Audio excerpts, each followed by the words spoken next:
Pick is brought to you by Nestle Raisinets. At the movies or at home, Raisinets. Well, as long as Roger just announced the best film he's seen so far this year, I'll give you my choice.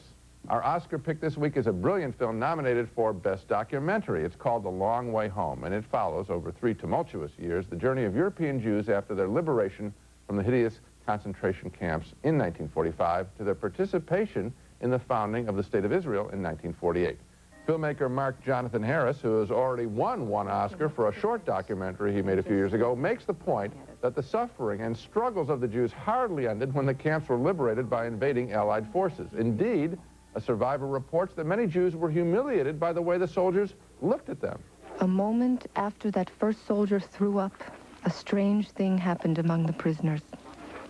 We began turning away from them. We turned our backs to them. We didn't want them to see us. Here are stunning archival shots of the Jews crossing the snow-covered Italian Alps at an altitude of 12,000 feet, carrying their infants, having walked from Germany through Italy to, they hope, a port town where they can take a boat to Palestine. Winter. We had to trudge for hours through the snow. The film's other main story is the founding of the State of Israel, created as an antidote to persecution. The statehood was achieved through bravery, but also at a terrible price, is made very clear in this movie.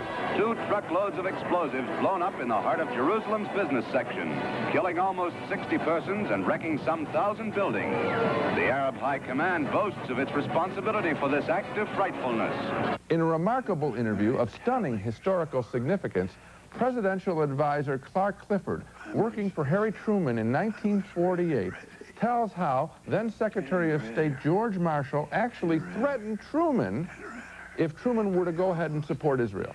He leaned forward.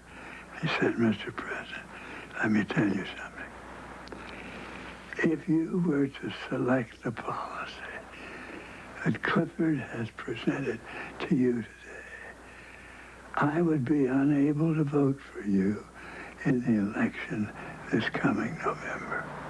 The survival of the Jewish people against all odds is one of history's great stories, and The Long Way Home presents an amazing chapter, replete with solid reporting and powerful interviews. This is a film for all students of world history, in this case, quite recent history to study. If I had an Oscar ballot, I would give serious consideration to voting for The Long Way Home as Best Documentary of the Year, written and directed by Mark Jonathan Harris.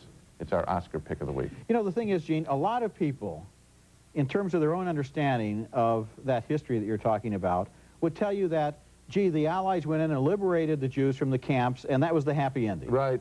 This movie says that wasn't the happy ending at all. They were taken out of those camps and put right back into other camps where the United States Army treated them more or less the same way that they had been treated before, except they had a little more food to eat. No. And these people had a 3-year odyssey before they were able to find a place to go to where they were welcome and where they could raise their families and be secure. And that's what's amazing. Everybody knows what happened during World War II. Right. People more or less know about the State of Israel. They don't know about the 3 years in between. Right. This is that chapter writ large. And Roger, the fact that you didn't know it, okay? And I didn't know it all that well, certainly not in this detail. Yeah. Look, we were well educated, but apparently not.